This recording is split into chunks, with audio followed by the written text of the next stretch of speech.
Nobody tells you that healing can feel like falling apart.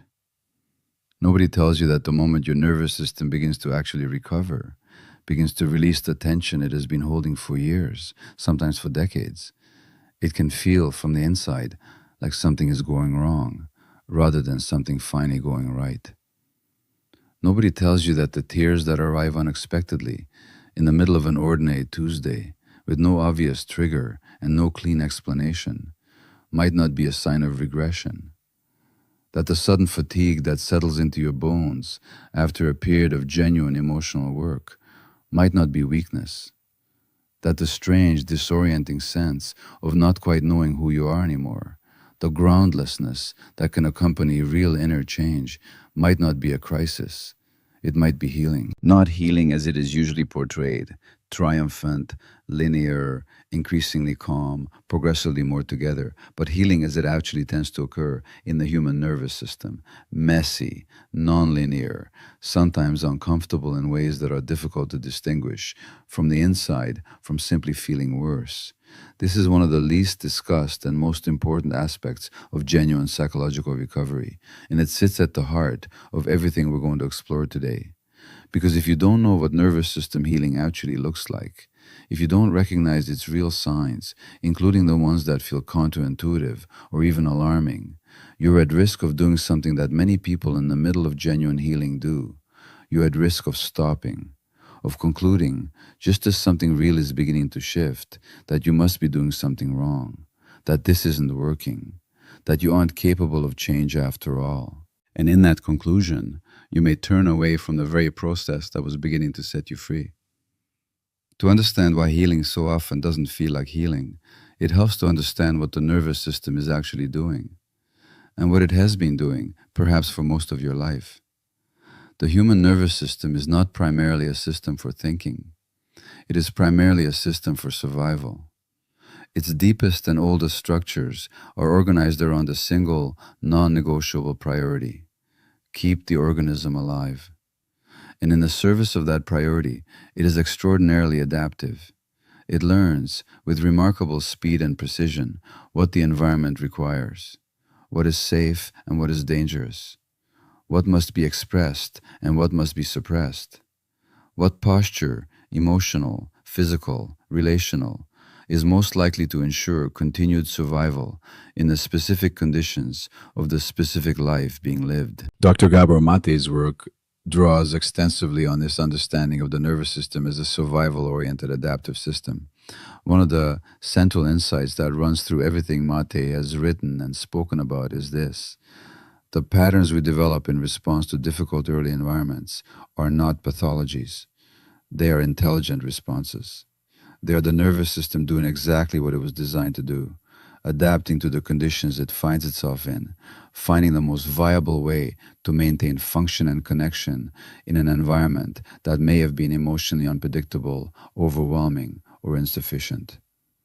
The child who learned to suppress their emotions in an environment where emotional expression was unsafe, that child's nervous system was not malfunctioning, it was problem solving with extraordinary efficiency. The adult who cannot rest, who cannot sit in stillness without anxiety, who stays in constant motion because stopping feels genuinely threatening, that person's nervous system is not broken. It is running a program that was written for a different context, a context in which constant vigilance was necessary, in which relaxing the guard had real consequences.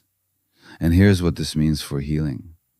When the nervous system begins to shift out of these long-held patterns, when it begins to release the chronic activation, the emotional suppression, the hypervigilance that has been its default mode for years, that release does not feel like relaxation, not at first.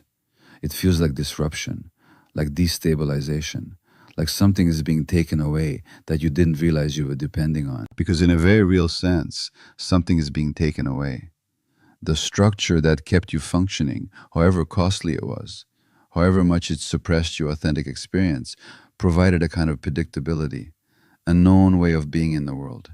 And as that structure begins to loosen, the nervous system goes through something that researchers and clinicians have observed consistently across many different contexts of healing and recovery. It goes through a period of reorganization. And reorganization, before it settles into something more integrated, can feel remarkably like chaos. The first sign: you're crying more and you don't always know why. This is perhaps the most commonly reported and most commonly misunderstood sign of nervous system healing, and it deserves to be addressed directly and honestly, because the misunderstanding around it causes real harm. Many people who begin genuine psychological healing work, whether through therapy, through somatic practice, through honest self reflection, or simply through the accumulation of life experiences that finally create enough safety for something to shift, report a period during which they cry more frequently and with less apparent cause than they ever have before. Not crying about specific things necessarily, not grief with a clear object, but a kind of ambient tearfulness. Emotions that seem to arrive from nowhere, triggered by small things, a piece of music, a moment of unexpected kindness, a scene in a film that touches something too close to something real. And the person experiencing this often interprets it as evidence that something is wrong, that they are becoming less stable, less capable, more fragile than they used to be. From a trauma-informed nervous system perspective, the opposite is almost always true. The tears that arrive unexpectedly during genuine healing are not a sign of fragility, they're a sign of thawing. They're what happens when the emotional suppression that has been operating as a chronic, low-grade, muscular and neurological effort begins slightly, tentatively, to relax. When the feelings that have been held below the surface, sometimes for decades, finally find enough safety to move. Gabor Mate's work on the mind-body connection speaks directly to this phenomenon. The suppression of emotion is not a passive process, it is an active one. It requires physiological effort, chronic muscle tension, altered breathing patterns, modifications in the activation of the autonomic nervous system. The body works continuously and largely unconsciously to keep suppressed materials suppressed. And when that effort begins to ease, when the body begins to trust, however tentatively, that the feelings it has been holding down can be safely felt, what emerges is not weakness, it is the beginning of release. The tears don't mean you're falling apart. They may mean that something that has been held together through effort and suppression for a very long time is finally, gently beginning to let go. That is not regression, that is healing. The second sign: you are more tired than usual, and rest no longer feels completely impossible. This sign has two parts, and both of them matter equally. The first part, the fatigue, is the one that worries people, because fatigue, in a culture that equates productivity with worth, feels like failure. And fatigue that arrives during a period when you're supposedly doing better, when you're engaging with therapy or practicing new awareness or making genuine changes in how you live, feels particularly confusing. If I'm healing, why am I so exhausted? The answer begins with understanding what chronic nervous system activation actually costs. When the nervous system has been in a state of elevated alertness for years, when the stress response has been running at a low but persistent hum, when emotional suppression has required its continuous physiological effort, when hypervigilance has kept the body and mind in a constant state of low-level readiness, an enormous amount of energy is being consumed, silently, continuously, in ways that don't show up on any external measure, but that are, at the biological level, profoundly taxing. Many people in this state don't feel exhausted in the ordinary sense. They feel driven, activated, unable to stop. The chronic stress hormones that maintain a state of heightened alertness can create something that feels, deceptively, like energy. The kind of energy that keeps you moving, keeps you productive, keeps you useful and busy and functional, right up until the moment the system can no longer sustain it. When genuine healing begins, when the nervous system starts to downregulate, when the chronic activation begins to ease, the fatigue that was always underneath finally becomes felt, the body presents its bill. And that bill, accumulated over years of sustained activation and suppression, can feel overwhelming when it finally arrives. This is not weakness. It is not depression, though it can look similar from the outside. It is the body finally being allowed to do what bodies need to do after extended periods of stress: rest, repair, consolidate, recover. And here's the second part of this sign, the one that is in many ways more hopeful than the fatigue itself. Rest is beginning to feel possible. For someone whose nervous system has been chronically activated, for someone who has spent years unable to truly stop, truly switch off, truly allow themselves to be unproductive without the accompanying guilt and anxiety. The capacity to rest, even partially, even imperfectly, represents a genuine neurological shift. The system is beginning to trust that it can be still without something terrible happening, that it can be unproductive without losing its value, that it can be for a moment simply at rest and survive the experience. That trust is not small. It is, in fact, one of the most meaningful things a chronically activated nervous system can develop. The third sign: old emotions are surfacing that seem to belong to the past, not the present. This is one of the most disorienting signs of nervous system healing, and it is also one of the most misunderstood. You are in the middle of an ordinary situation, a conversation, a moment of solitude, an unremarkable afternoon, and suddenly you are flooded with an emotion that seems wildly disproportionate to what is actually happening. Grief that feels ancient, anger that has no clear current cause, a wave of loneliness that seems to belong to a much younger version of yourself, fear that makes no sense given the actual safety of your present circumstances. And you think, something is wrong. I'm getting worse. I'm regressing. I'm going backward. From a nervous system perspective, what is actually happening is something different.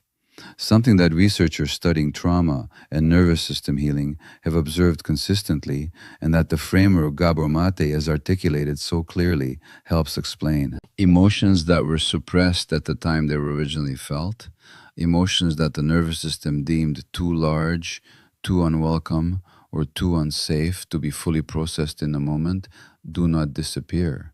They are stored in the body, in the nervous system, in the implicit memory systems that operate below the level of conscious narrative. They wait, held in physiological tension, until conditions feel safe enough for them to move. And when the nervous system begins to heal, when the chronic vigilance begins to ease and the suppression begins to relax, those stored emotions begin to surface, not because something new has gone wrong, but because something old is finally being given permission to complete its journey through the system. Somatic and trauma-informed therapists sometimes describe this process as the body finishing what it started. Emotions that were interrupted mid-process, cut off before they could be fully felt and metabolized, resuming their natural movement, now that the conditions finally support it. This is why the grief that surfaces during genuine healing can feel like it belongs to a much younger self, because in an important sense, it does. It is the grief of the child who never had the safety to fully feel it at the time. It is the anger of the adolescent whose anger was never allowed to exist. It is the longing of the person who needed something they never received and who, only now, in the growing safety of a healing nervous system, can finally feel the full weight of that need. This is not regression. This is integration. And it is one of the most meaningful signs that genuine healing is underway. The fourth sign: your relationships feel different, and not always in ways that feel immediately comfortable. When a nervous system begins to shift out of its chronic survival patterns, when the hypervigilance relaxes, when the emotional suppression eases, when the adaptive self begins to make room for something more authentic, the way you show up in relationships inevitably changes. And this change, as important and healthy as it is, does not always feel like improvement in the immediate experience of it. You may find yourself less willing to absorb dynamics you previously tolerated without question, less automatic in your accommodation, more likely to notice and sometimes name when something in an interaction doesn't feel right, more aware of where you end and another person begins. That quality of self definition that psychologists sometimes call differentiation. You may find that certain relationships that previously felt comfortable now feel slightly uncomfortable. Not because the other person has changed, but because you have.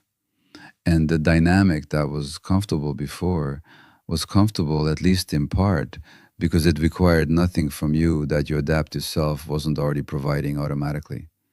Gabor Mate's work consistently addresses this dimension of healing, the way that genuine inner change inevitably ripples outward into the relational field. One of the observations that appears throughout trauma informed relational psychology is that relationships organized around a person's survival adaptations tend to be stabilized by those adaptations. The people pleasers' relationships are organized, often unconsciously, around the people pleasing. The emotionally suppressed person's relationships are organized around their emotional unavailability as much as the other person's. When the adaptation begins to shift, when genuine healing begins to change the way you relate to yourself, the relational system feels that change, and the people in your life respond to it, often without understanding what they're responding to. Some will adjust, some will welcome the more authentic version of you with genuine warmth.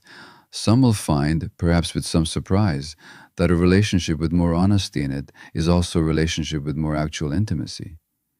And some will not adjust easily. Some will experience your changing as a disruption, as an implicit demand that they also change in ways they may not be ready for. And their discomfort with your healing, however understandable it may be from a psychological perspective, can feel to you like evidence that you're doing something wrong. You are not. The relational turbulence that sometimes accompanies genuine nervous system healing is not a sign that the healing is misguided. It is a sign that it is real, that it is reaching into the actual structure of your life rather than remaining at the level of private insight that changes nothing on the surface. Real change disturbs things, not permanently, not necessarily catastrophically, but genuinely. And the willingness to stay with that disturbance, to trust the process, even when it feels uncomfortable, is one of the most difficult and most important aspects of the entire journey. The fifth sign: you're experiencing moments of unexpected calm, followed immediately by the urge to distrust them. This final sign is perhaps the most quietly profound of all.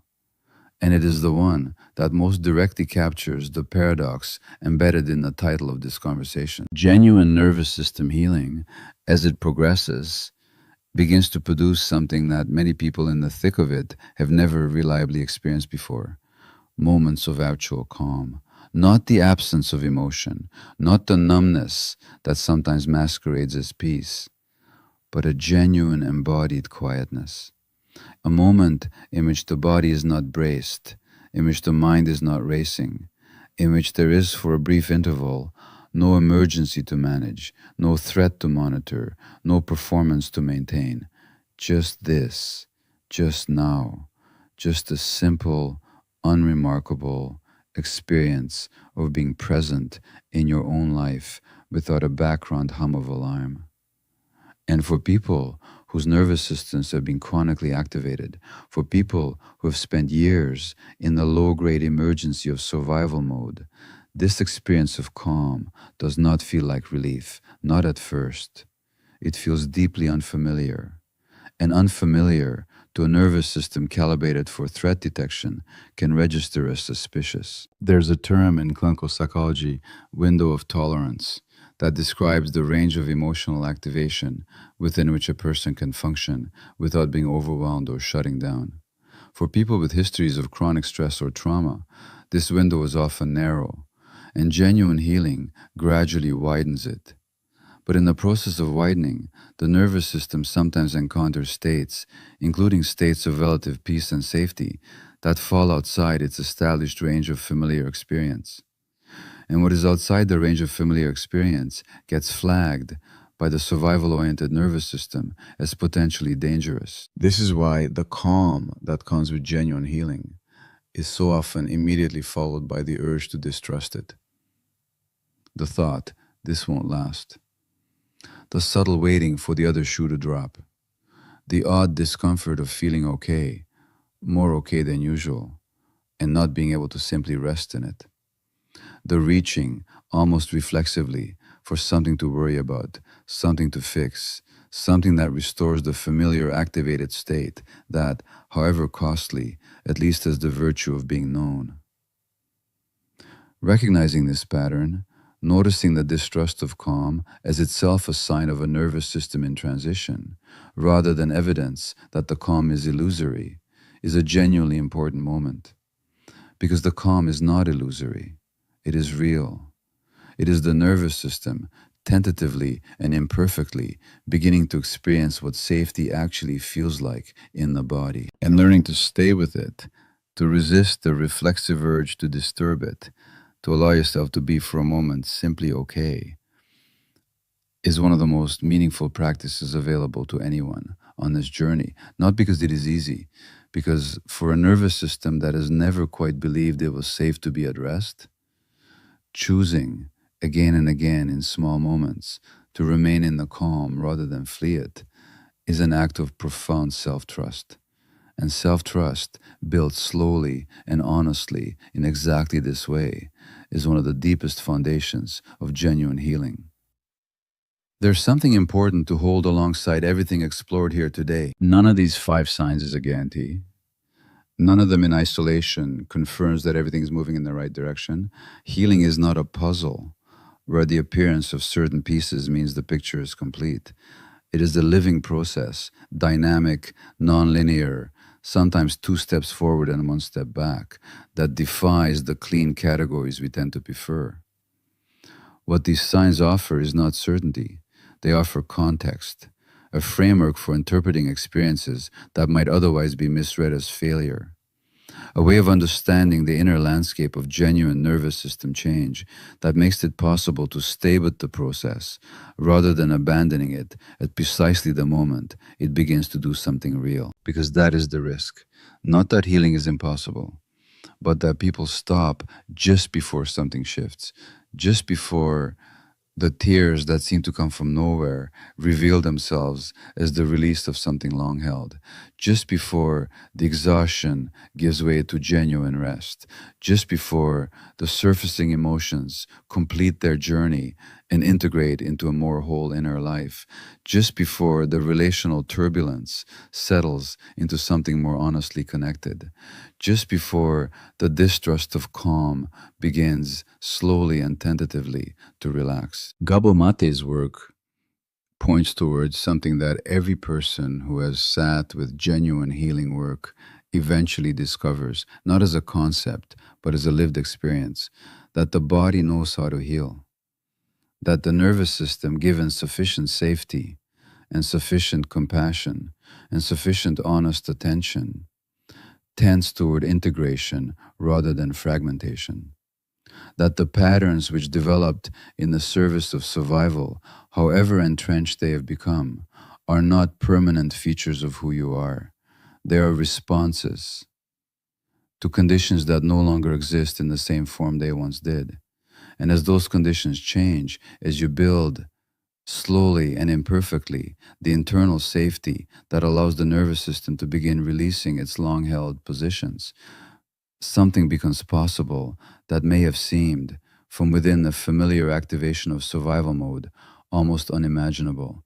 The possibility of living in your own body without bracing against it. The possibility of being present in your own life without managing it from a careful distance. The possibility of resting genuinely, fully, without guilt or alarm, in the simple, unremarkable, profoundly meaningful experience of being here, of being safe, of being at long last at home in yourself. That possibility is real, not guaranteed, not immediate, not fee of the difficult, non-linear, sometimes bewildering work that genuine healing requires, but real. And it begins, as so many meaningful things begin, with the simple, courageous act of paying honest attention to what is actually happening inside you, without judgment, without rushing, without demanding that it look different from what it is, just noticing, just staying, just allowing the process, messy and quiet and real, to continue. If something in this conversation landed differently than you expected, if one of these signs felt unexpectedly familiar, or if something shifted in the way you understand your own experience, take a moment with that recognition. You don't need to have it all figured out. You don't need to know exactly where you are in this process or exactly what comes next. Simply noticing is enough for now. If you'd like to share what came up for you, the comments are open. Which of these 5 signs resonated most honestly? Which one surprised you?